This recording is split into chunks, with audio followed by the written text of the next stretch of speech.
पूर्व मुख्यमंत्री भूपेंद्र सिंह हुड्डा के कांग्रेस की सरकार आने पर ब्राह्मण को डिप्टी सीएम बनाने के बयान पर भाजपा नेता वीरपाल दीक्षित का पलटवार। पलवल के भाजपा विधायक दीपक मंगला की कार्यशैली को लेकर वीरपाल दीक्षित का बड़ा बयान। भाजपा के जिला महामंत्री वीरपाल दीक्षित क्या लड़ेंगे इस बार पलवल से विधानसभा का चुनाव। गांव-गांव जाकर वीरपाल दीक्षित जुटे हैं जनसंपर्क अभियान में। क्या वीरपाल दीक्षित को चुनाव हेतु मिल चुका है हाईकमान का आशीर्वाद? दूसरी बात ये कही, जब 19 में लोग वादों से हमने वादा किया आपको कि कांग्रेस की सरकार बनेगी तो एक डिप्टी चीफ मिनिस्टर ब्राह्मण वर्ग से होगा। क्या कहना चाहिए? देखिए, हुड्डा साहब ने जो बयान दिया है, कल परसों मैंने भी पढ़ा था, उन्होंने ब्राह्मण को उप मुख्यमंत्री के लिए बोला है। लेकिन मैं तो ये चाहता हूँ कि भी हुड्डा साहब अगर इतने ही त्यागी तपस्वी हैं या ब्राह्मणों का हित चाहने वाले हैं, तो एक बार वो ये कहें ना कि हम ब्राह्मण को मुख्यमंत्री बनाएंगे।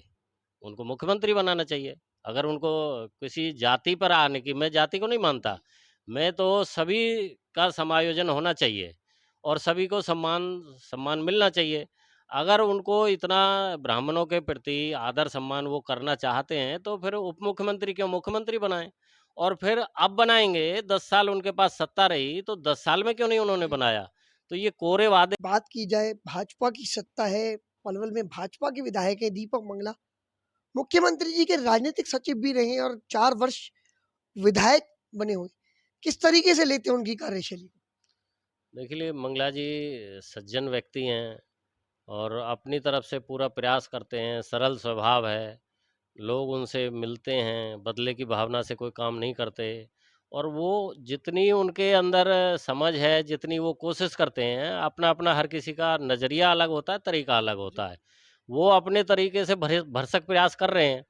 अब उनको कहाँ अड़चनें आती हैं, कहाँ क्यों नहीं काम पूरे हो पाते या इस तरह की कार्यों के क्रियान्वयन में कहाँ देरी होती है, ये उनको ज़्यादा पता है और वो कर रहे हैं मेरी तरफ से, तो मैं तो चाहता हूँ कि वो अच्छे से अच्छे कार्य करें। आपकी नज़र में विधायक दीपक मंगला 9 वर्षों में जनता की कसौटी पर खरे उतरे।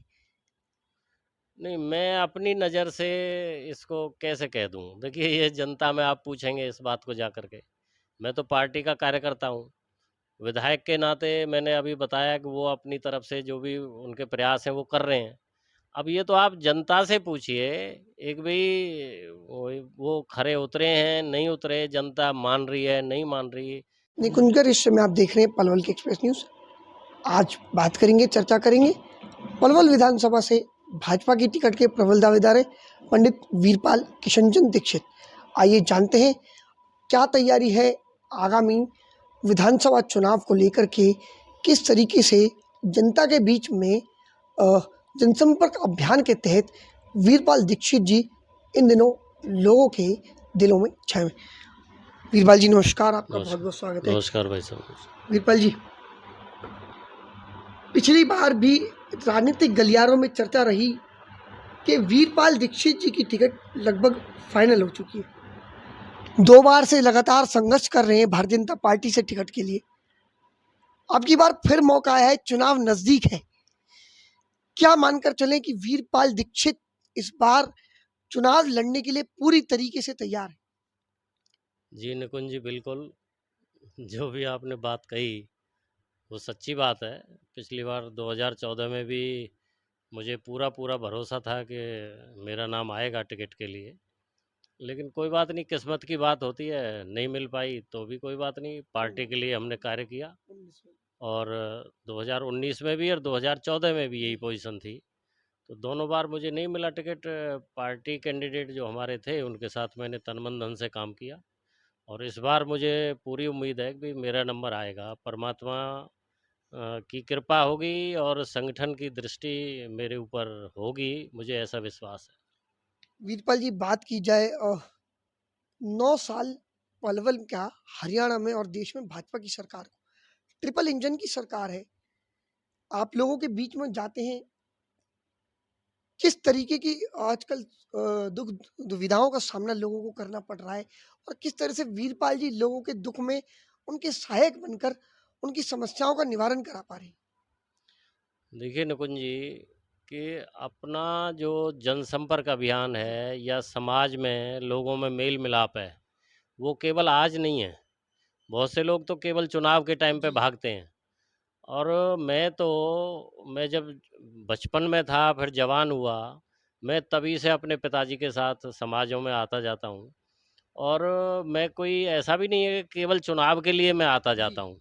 ये बचपन से ही हमारी आदत पड़ गई, हम लोगों के सुख-दुख में रहते हैं और जनता हमको एक राजनेता के रूप में ना देख कर के अपने भाई और परिवार के सदस्य के रूप में देखती है कि भई ये हमारा आदमी है, हमारा बच्चा है, हमारा बेटा है। तो उस तरह से हम जनसंपर्क हमारा लगातार चला हुआ है, लोगों के दुःख में, सुख में, जब भी जैसी ज़रूरत लोगों को पड़ती है और हमको वो उस लायक समझते हैं, तो हम अवश्य उनकी सेवा में हाज़िर रहते हैं। ये पूरा क्षेत्र जानता है, 36 बिरादरी जानती है। वीरपाल जी लगातार 2 बार संघर्ष करने के बावजूद भी पार्टी ने आपको टिकट नहीं दी। विकल्प तो और भी आपके पास खुले थे। बहुजन समाज पार्टी से भी आप रह चुके। क्या कारण रहा केवल भाजपा को ही आपने क्यों चुना? देखिए, भाजपा एक अच्छी पार्टी है, सच्ची-सुथरी पार्टी है और भाजपा का जो मूल मंत्र है, वो अंतिम व्यक्ति का उत्थान करना है। और मेरी भी ये हार्दिक इच्छा रहती है कि मैं किसी भी गरीब से गरीब की कोई भी उसका सहारा बन सकूँ, किसी तरह से उसकी मदद हो सके। मैंने पहले भी इस तरह के अभियान चलाए हैं। 2012 में मैंने एक अभियान चलाया था कि मैं गरीबों की बस्तियों में जाकर के उनको साफ-सफाई के लिए प्रेरित करूँ। मैंने खुद ने जाकर के हरिजन चौपालों में, हरिजन बस्तियों में वहाँ जाकर के झाड़ू लगाई है और उनको सफाई के लिए प्रेरित किया। तो मेरा मन है कि भी अंतिम व्यक्ति का किसी भी तरह से उत्थान हो, वो ही हमारी पार्टी का नारा है। उसी पर हमारी पार्टी काम करती है। तो मुझे सभी लोगों ने ये कहा, मैं पहले और पार्टियों में रहा, तो बहुत लोगों ने ये कहा कि भाई साहब आपका जो कैंडिडेचर है, वो बीजेपी के लायक है। आप सारी पार्टियाँ छोड़ कर के बीजेपी में जाइए। तो हमारी पार्टी का वही उद्देश्य है और मेरा भी वही उद्देश्य है, इसलिए हमने बीजेपी को जॉइन किया। वीरपाल जी बात की जाए ट्रिपल इंजन की सरकार पलवल में है। अ, लेकिन देखा जाए तो चहुँ ओर त्राहिमाम जनता कर रही है। बात की जाए पलवल की सबसे बड़ी समस्या रसुलपुर फ्लाईओवर। मंत्री जी ने कहा था 25 तारीख को आऊँगा, मेरी गाड़ी उतरनी चाहिए। दूसरी 25 आने वाली है। मंत्री जी की गाड़ी तो नहीं उतरी, लेकिन भाजपा के समर्पित कार्यकर्ता भाजपा की पटरी से उतरकर मनदीप बैसला के नेतृत्व में 14 पार्षदों ने कांग्रेस का दामन थाम लिया। आए दिन लगातार भाजपा को भाजपा के कार्यकर्ता अलविदा कह रहे। क्या मानकर चलें कि भाजपा का जनाधार कहीं कम होता जा रहा है?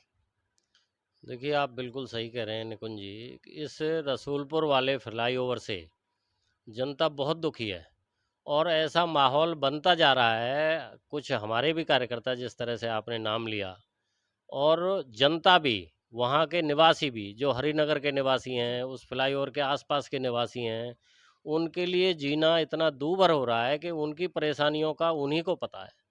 हम जैसे, आप जैसे लोग महसूस करते हैं, हमें भी दुःख होता है। ये फ्लाईओवर भगवान जाने कैसे अटक गया, मैंने पहले भी अपने 2-3 इंटरव्यू में ये कहा था कि बहुत जल्दी चाहते हुए भी मंत्री जी ने मेरे सामने कई-कई बार ठेकेदार को, अधिकारियों को पूरे जोर दे करके ये कहा कि इसको मुझे जल्दी से जल्दी बना करके दो। और जब मंत्री जी ने ये कहा था, मैं भी उनके साथ ही था। ठेकेदार को पूरा उससे आश्वासन लिया कि भी मैं 1 महीने में इसको बना दूँगा। तो अब लेकिन वो नहीं टाइम पर बन पाया और अभी भी काम स्लो चल रहा है, लेकिन पता नहीं क्या बात है, ठेकेदार क्यों काबू में नहीं आ पा रहा। तो इससे जनता दुखी है, लेकिन मंत्री जी, ऐसा नहीं है कि मंत्री जी इसको चाह नहीं रहे। मंत्री जी बहुत कोशिश कर रहे हैं कि भी ये फ्लाईओवर जल्दी से जल्दी बने और वहाँ के लोगों को, पूरी बैसलात को, पूरे हसनपुर तक के लोगों को जो उससे सुविधा होनी थी, वो जल्दी से जल्दी उनको मिलना शुरू हो। आपका वीरपाल जी क्या प्रयास है इसके जल्दी निर्माण को लेकर के? क्योंकि आपका क्षेत्र भी लगता है, लोग त्रस्त हैं, दुखी सत्ता में है। लाज़मी सी बात है, आपसे उम्मीदें तो लोगों को बहुत है। बिल्कुल। आपका क्या प्रयास है इसका? देखिए निकुंज जी, जो प्रयास की बात है कि अपने से कोई ढोंग करना नहीं जी, आता और ना झूठी बात कहनी आती। मान लो मैं उसमें कोई ऐसा अपनी तरफ से कुछ करूं तो उससे कुछ नहीं होना। जी। मैं भी मंत्री जी से भी, अधिकारियों से भी, हम भरसक इस प्रयास में हैं, बार बार कहते हैं, बार बार विचार करते हैं, बार बार मिलते हैं, एक भी इस फ्लाईओवर को जल्दी से जल्दी बनाया जाए। अब हम तो क्योंकि कार्यकर्ता हैं, तो कार्यकर्ता की पहुंच तो नेताओं तक, विधायकों तक या मंत्रियों तक होती है। तो विधायक जी से भी कई बार बात होती है, मंत्री जी से भी कई बार बात होती है और वो स्वयं ये कहते हैं कि भाई हाँ, हम बहुत जल्दी पूरे भरसक प्रयास कर रहे हैं कि भाई ये जल्दी से जल्दी बने। तो हम भी सभी इसी प्रयास में हैं, हमारा भी ये प्रयास है कि भाई ये जल्दी बन जाए और जो नेगेटिविटी इसके द्वारा फैल रही है, वो भी खत्म हो और सबसे बड़ी बात, जो जनता को सुख-सुविधाएँ उससे मिलनी चाहिए, वो जल्दी से जल्दी मिलना शुरू हों। उनका जो जो उनकी परेशानियाँ हैं, वो खत्म हो जाएँ जल्दी से जल्दी, यही हमारा प्रयास है। वीरपाल जी, बात की जाए भाजपा की सत्ता है, पलवल में भाजपा के विधायक है दीपक मंगला, मुख्यमंत्री जी के राजनीतिक सचिव भी रहे हैं और 4 वर्ष विधायक बने हुए। किस तरीके से लेते हैं उनकी कार्यशैली को? देखिए, मंगला जी सज्जन व्यक्ति हैं और अपनी तरफ से पूरा प्रयास करते हैं, सरल स्वभाव है।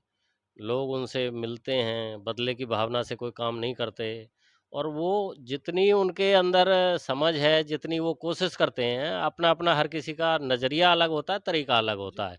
वो अपने तरीके से भरसक प्रयास कर रहे हैं। अब उनको कहाँ अड़चनें आती हैं, कहाँ क्यों नहीं काम पूरे हो पाते या इस तरह की कार्यों के क्रियान्वयन में कहाँ देरी होती है, ये उनको ज़्यादा पता है और वो कर रहे हैं मेरी तरफ से तो मैं तो चाहता हूँ कि वो अच्छे से अच्छे कार्य करें। आपकी नज़र में विधायक दीपक मंगला 9 वर्षों में जनता की कसौटी पर खरे उतरे।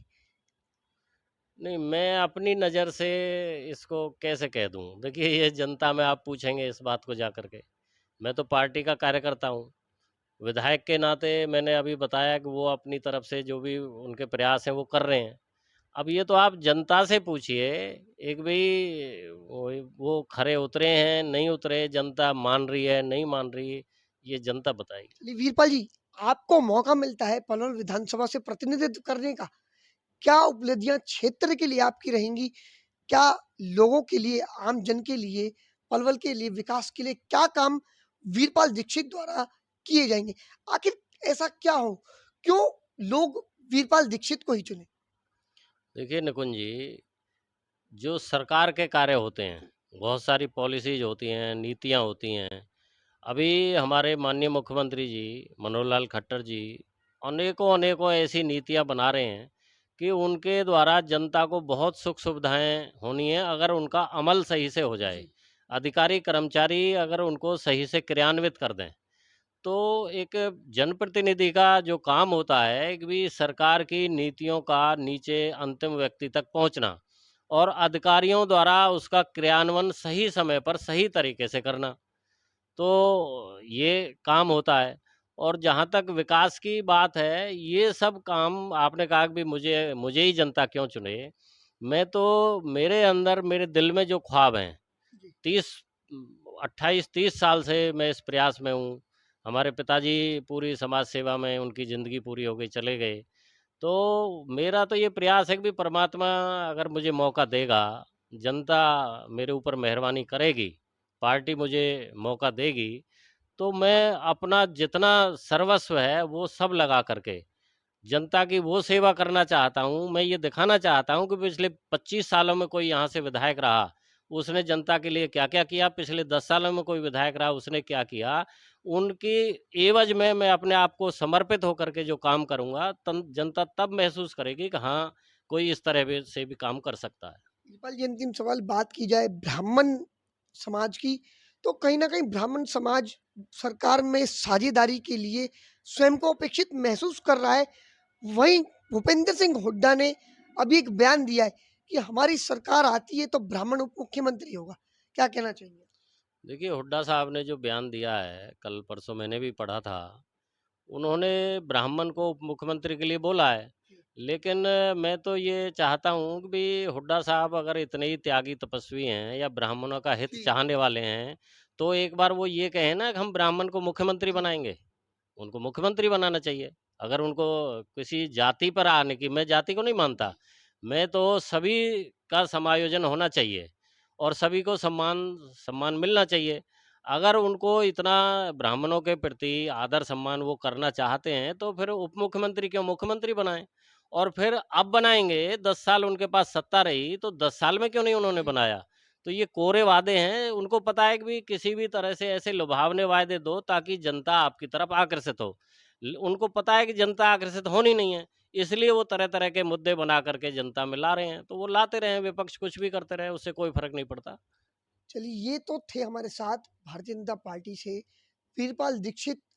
किस तरीके से प्रतिनिधित्व मिलने के बाद जनता की सेवा करेंगे उन्होंने बताया। और वहीं कांग्रेस से पूर्व में मुख्यमंत्री भूपेंद्र सिंह हुड्डा द्वारा जो ब्राह्मण समाज को लेकर के बयान दिया गया कि सरकार आने पर ब्राह्मण समाज को मुख्यमंत्री बनाया जाएगा, उसको लेकर भी पूर्व मुख्यमंत्री भूपेंद्र हुड्डा को घेरने का काम वीरपाल दीक्षित ने किया। धन्यवाद।